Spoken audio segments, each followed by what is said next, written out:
show. Welcome to the show. Welcome to the show. Welcome to the show. Mr. Marty Live Halloween Special Show. Yes, it's Halloween, and we want you to scream with the ghouls and the ghosts. This show has the most scary you'll know. It's the Mr. Marty Show, the Mr. Marty Show, the Mr. Marty Show, the Mr. Marty Show, the Mr. Marty Show. The Mr. Marty Show. The Mr. Marty Show.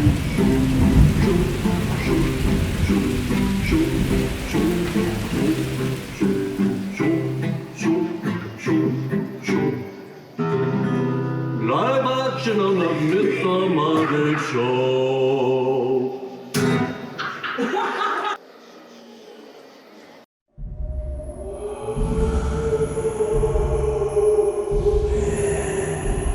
Welcome to the Mr. Marty Show, under the glare of the devil dare. We've got a wonderful show planned for you. And the first song we're going to do is off the upcoming album called Miss Raxu. It's called I Don't Know Just What It Was.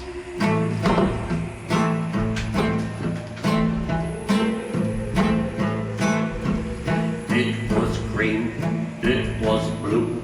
It looked like me, no, it looked like you. His breath was hot and smelled of onions. His feet were large and covered with bunions.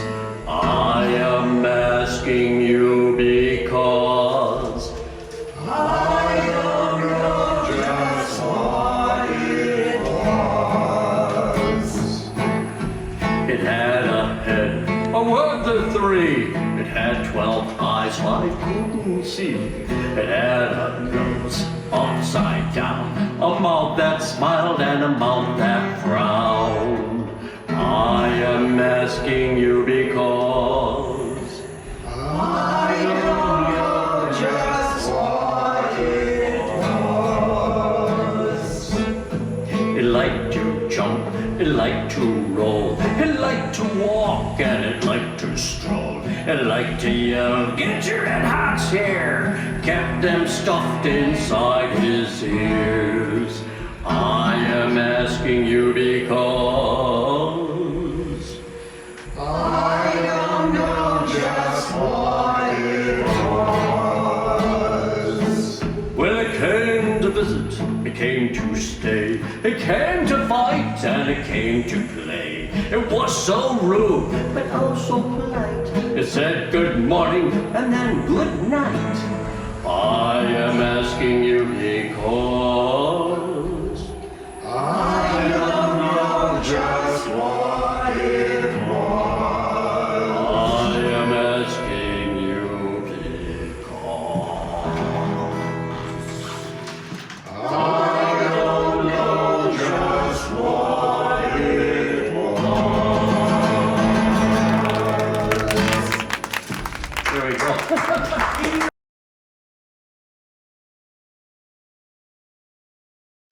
Happy Halloween, all Mr. Marty fans. I'm going to do Little Orphaned Annie. Let me tell you, this is by James Whitcomb Riley. Look him up, Google him.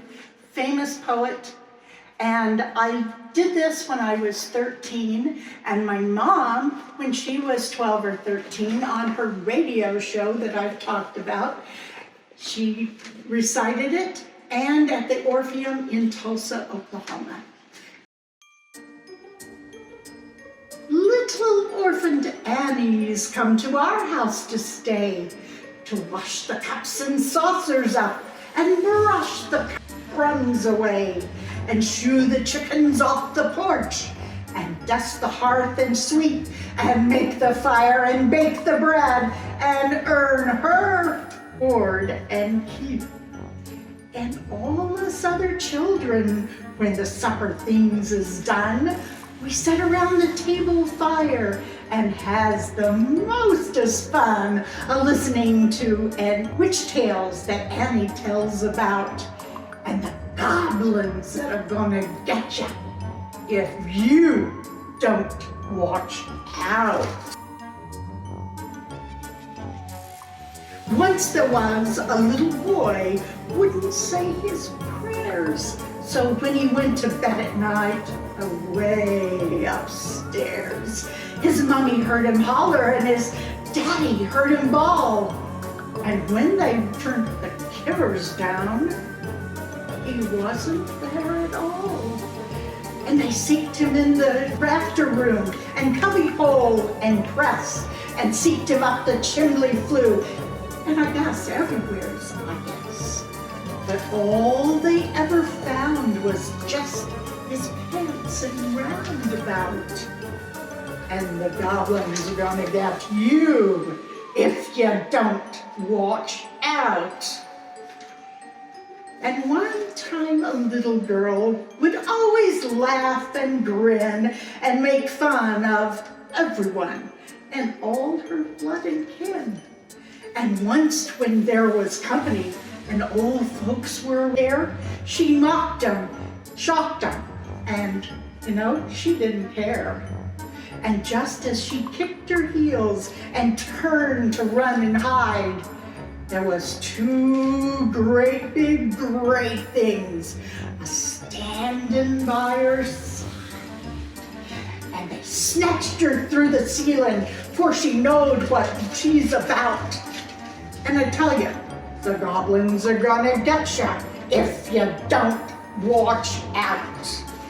And little orphan Annie says, when the blaze is blue and the lamp wick sputters, on the wind goes woo, woo, and you hear the crickets quit, and the moon is gray, and the lightning bugs in dew is all squinched away.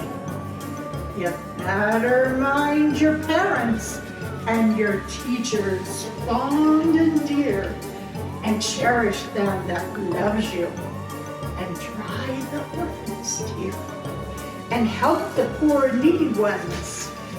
All cluttered is all about. For I tell you, the goblins, they're gonna get you if you don't watch out.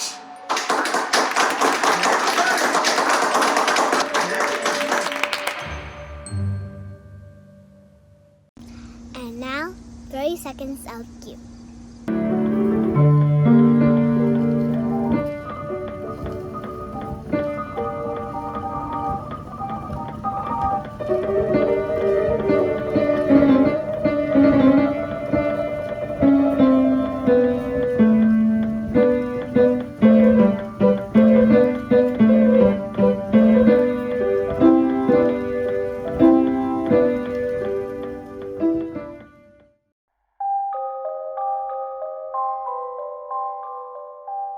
My name is Danny. I was explaining to the young man in my house that I grew up in at 941 Sherman, Evanston, Illinois. In our basement, it stayed real cold and damp, so we used to take our dog, put our dog down there. The dog used to holler and cry a lot, so we'll bring him up. So one day I'm in my room, and I'm like 11, 12 years old, and I wake up, and I'm totally nude, and I'm like, how did this happen? I don't know how it happened or nothing. So I hurry up, I journey to the bathroom, put on my clothes. I don't want to tell my parents because I'm like, what is this? So the next day, I get ready to go down to the basement, and we had these two rooms that was off to the side, to the back. And it was real cold, real damp, like, places these rooms were. And out of nowhere, the door just locks on me, boom. So I'm like trying to open this door, I'm pushing the door open, I'm yelling. And then as soon as my mom heard me, she's like, what's wrong? I was like, this door is locked, I can't get out. As she's coming down the stairs, the door just opens up. And she comes down, she's like, what is wrong? I'm like, Mom, the door is just locked on me, and I don't know why. So we moved out the house after my mom and dad separated. So I go back to the old neighborhood just to see right now in the neighborhood, that house, 941 Sherman, Evanston, Illinois, the people that moved in it, it's dark.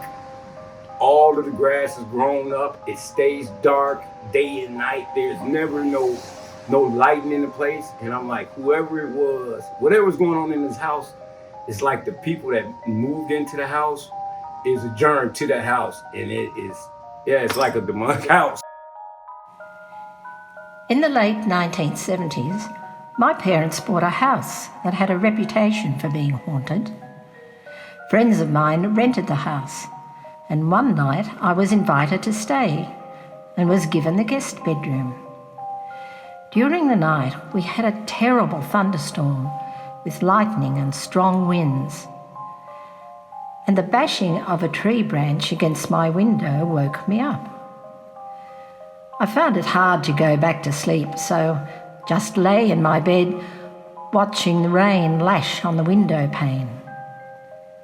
Almost suddenly, the room became very misty, and I noticed that the dressing table in my room started to lift up. I wasn't scared at all, just intrigued by what was happening before my eyes. I was very calm. Eventually, the room returned to normal and the storm stopped. The next morning, I asked my friends if the storm woke them up too. They said, "What storm?" I told them about the tree outside my window and the branch hitting the glass. And they said that the tree wasn't there anymore, it was just a stump. Did I imagine it all? It was real to me.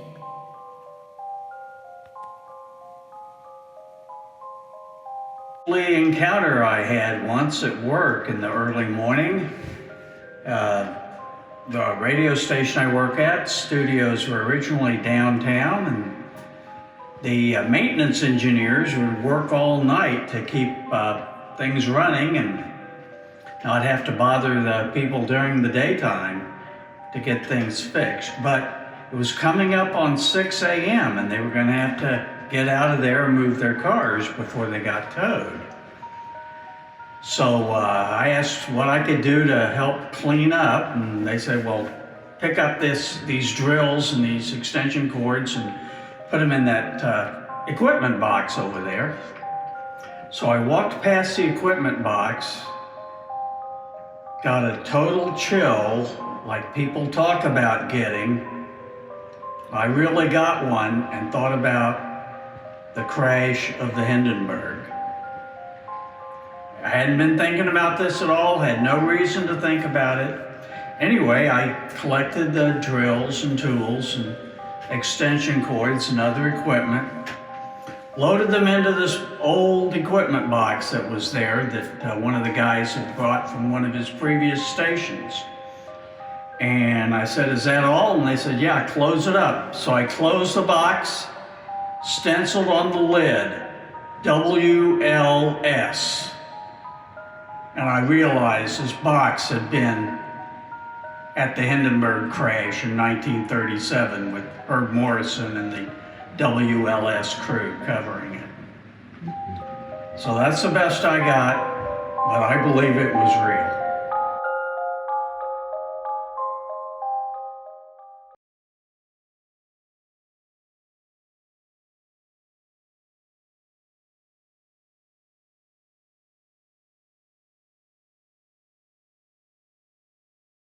Well, this being Halloween, our thoughts stray to Edgar Allan Poe. He was one of many Gothic poets in his time, along with Byron and Mary Shelley and Baudelaire and some others. It was kind of the craze there. And this poem, The Raven, was published in 1845. So that's just 4 years prior to his death in 1849. And Edgar Allan Poe was born in January of 1809. All right, this is perhaps the most famous Gothic poem of all time. This is The Raven.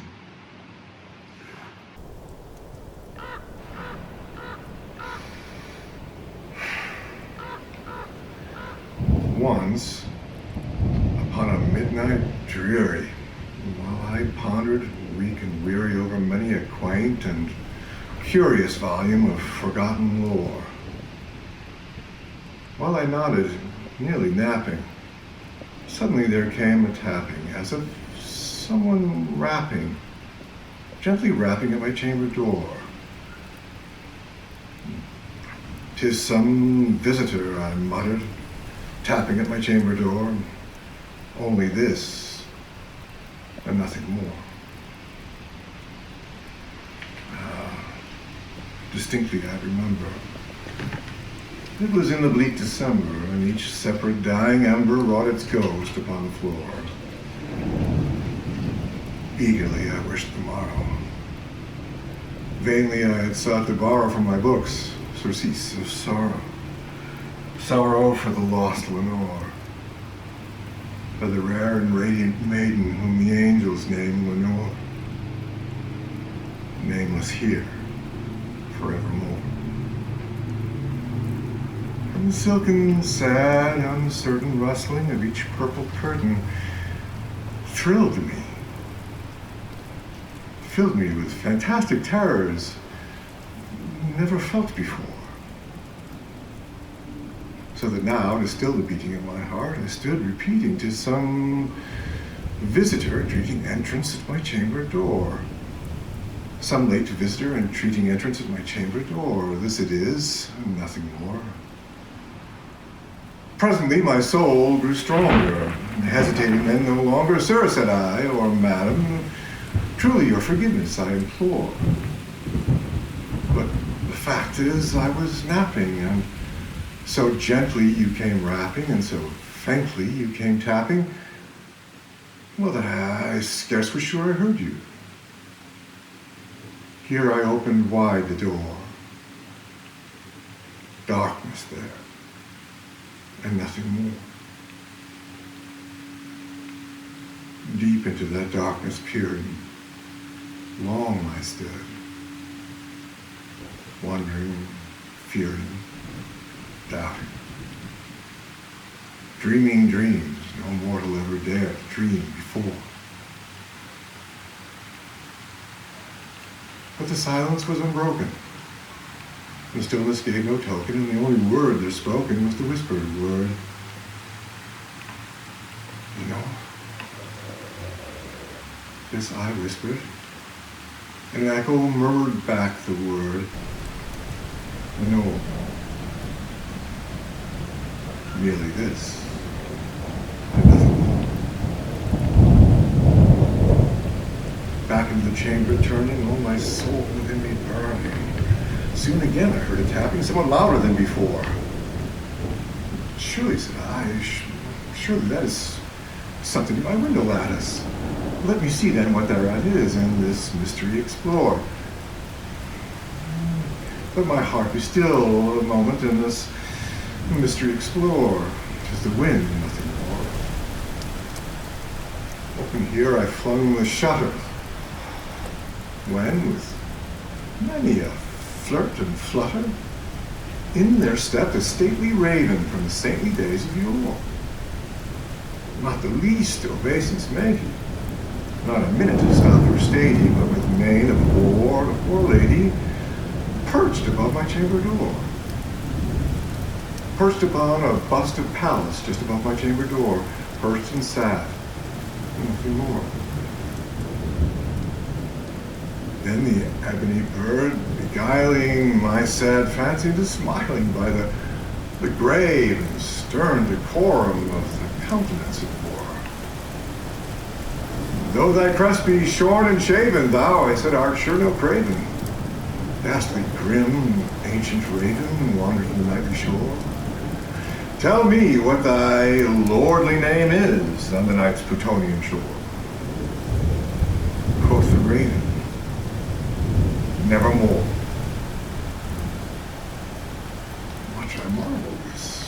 ungainly fowl to hear discourse so plainly, though its answer little meaning and little relevancy bore. For we cannot help agreeing that no living human being ever yet was blessed with seeing bird above his chamber door, bird or beast upon the sculpted bust above his chamber door with such a name as nevermore. But the raven, sitting lonely on the placid bust, spoke only that one word, as if his soul in that one word he did outpour. Nothing further than he uttered, not a feather than he fluttered, still eyes scarcely more than muttered. Other friends have flown before. On the morrow he will leave me as my hopes have flown before. And then the bird said, nevermore.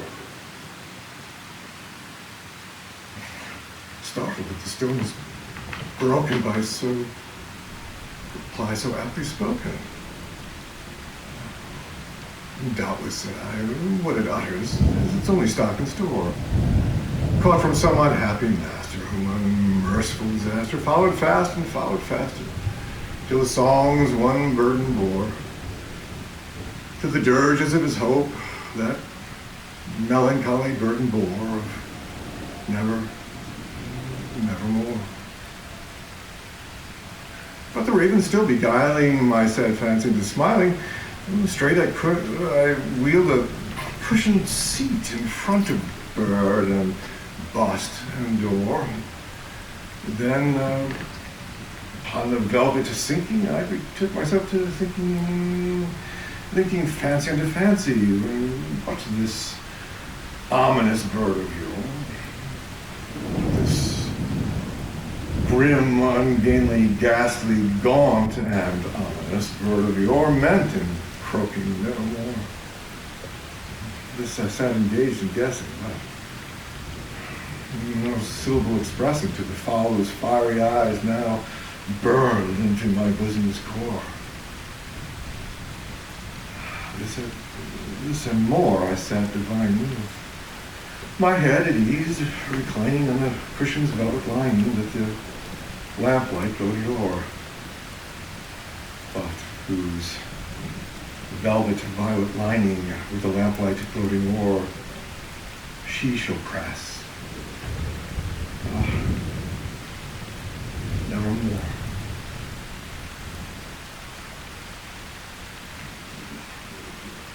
Then methought the air grew denser, perfumed by some unseen censer swung by seraphim whose footfalls tinkled on the tufted floor.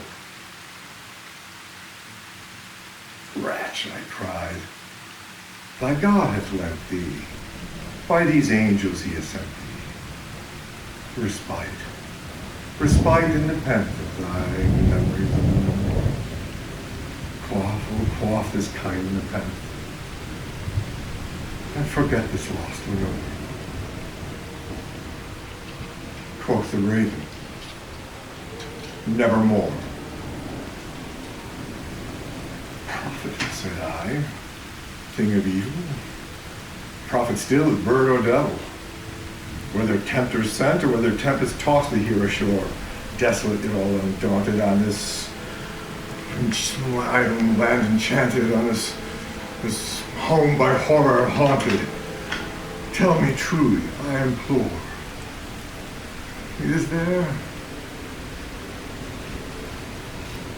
there balm in Gilead? Tell me, I implore. Quoth the raven, nevermore.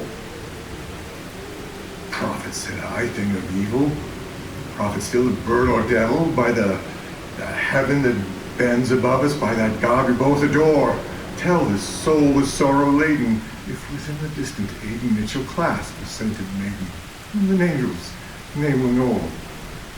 Clasp a rare and radiant and the angel's name Lenore. Quoth the raven, nevermore. Be that word our sign in parting, bird or fiend, I shrieked, upstarting. Get thee back into the tempest and the night's Plutonian shore. Leave no black plume as a token of that lie that soul is stoken. Leave my loneliness unbroken. Quit the bust above my door, take thy beat from out my heart, and take thy form from off my door. Quoth Raven, nevermore.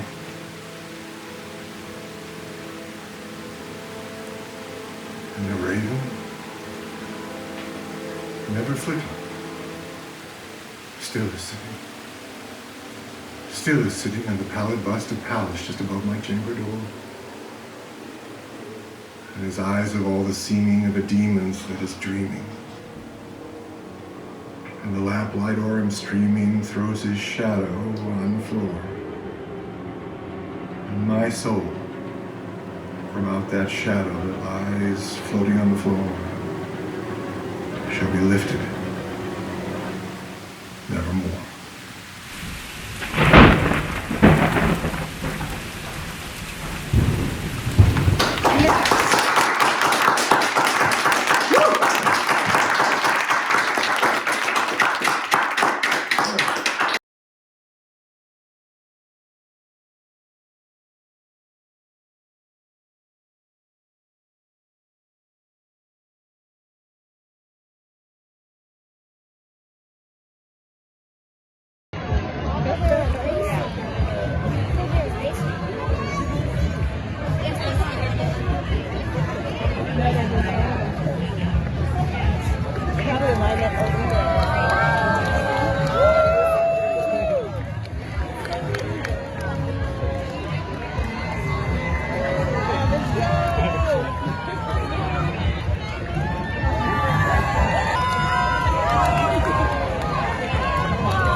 Ma Gilmore here. Happy Halloween. Telling a ghost story that means so much to me. Many years ago, in 1966, I met a young man who was about 5 or 6 years older than I was and was a Rhodes Scholar. And I thought, oh, he's so smart. And he had just returned from abroad. And we started talking, and it was one of those friendships that you immediately knew that you had known each other forever. But Andy was his name, and he had a brain tumor. And in 1966, there was not much that you could do for a brain tumor. But I invited him to the senior play, and he came. And he had wanted to ask me out, but his mom said, no, you shouldn't put that on me. And so we didn't have our date. And soon, Andy died. Well, then you fast forward about 4 or 5 years, and I saw him many times, just at dusk, always standing in front of me. And somebody had said, maybe you should ask him what he wants. And I thought, I can't do that. I cannot do that. So my dad had a cabrito party, a goat, and had invited Andy's parents and all of his oil friends to this party. And I was standing in the kitchen preparing a salad. And all of a sudden, I heard a voice, a familiar voice behind me. Tell my mom I'm okay. Now, this surprised me, and I thought I couldn't have heard that. And I thought, I can't do that. She's going to think I'm just plain silly or something. But again, tell my mom I'm okay. Well, during the evening, I felt like I had to tell her, but I didn't know the right time, and they were getting ready to leave. And as they were leaving, I asked her to please stay behind a little bit. And I looked into her eyes, and she looked into mine. And I said, Andy says to tell you something. She looked at me, she pulled me to her, and she said, I've been waiting for that message for the longest time. So whenever a spirit approaches you, always listen. There's always a message behind it. To Annie.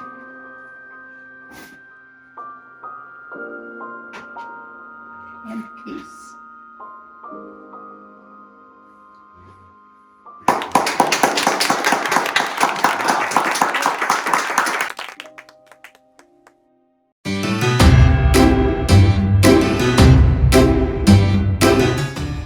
Hi, I'm Kate, and today I'm going to show you how to carve a pumpkin.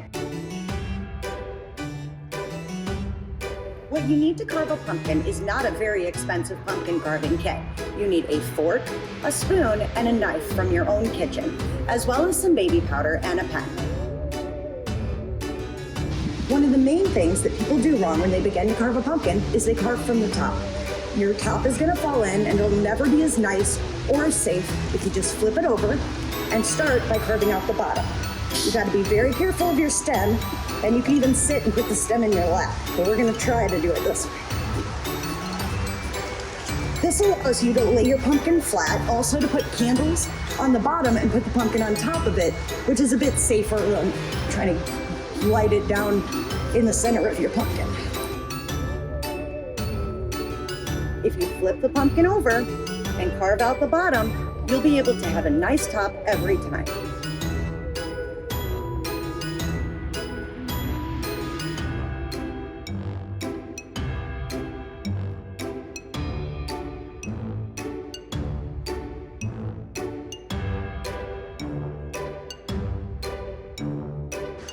Once your pumpkin is fully carved out, what you're going to want to do is set it back down and rough out a basic drawing of a jack-o'-lantern, however style that you'd like. Now comes our fork. And use the tines to punch tiny holes following your design. After that, grab baby powder or flour and rub those in the holes. That way your design will never run off with your slimy, greasy pumpkin.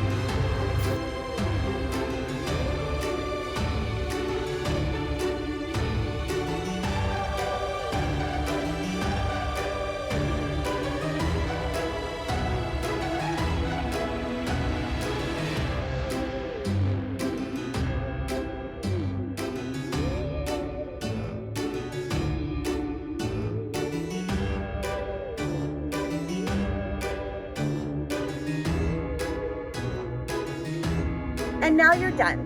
Enjoy your finished product. Happy Halloween!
It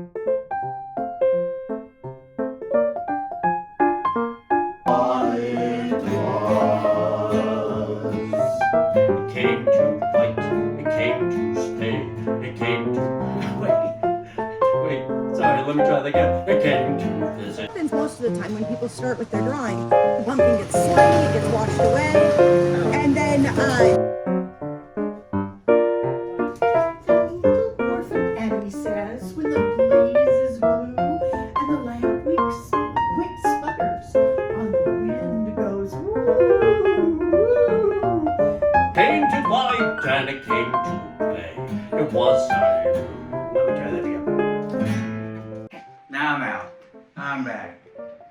Now I'm out. That's because of the candle. Okay. Gotta then be. You do yours then. No. Okay. Here we go. Okay. It's stable now. Okay. Thank you.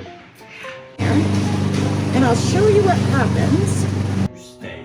It was so rude, but oh so polite. It said, well, Marty, God almighty.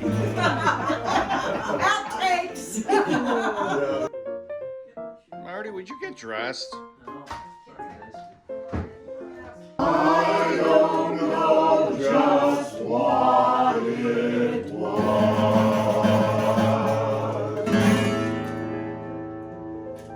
All right.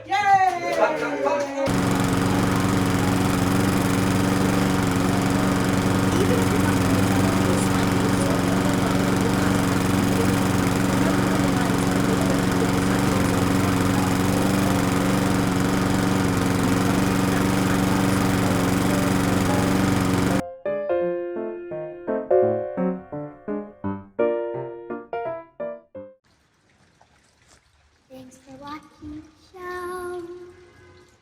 Thanks for watching the show. Thanks for watching the show. Thanks for watching the show. Mr. Marty Show. Mr. Marty Show. Helping Dorothy Tober, all the ghosts and goblins. Disaster struck, even fear. On the Mr. Marty Show. Mr.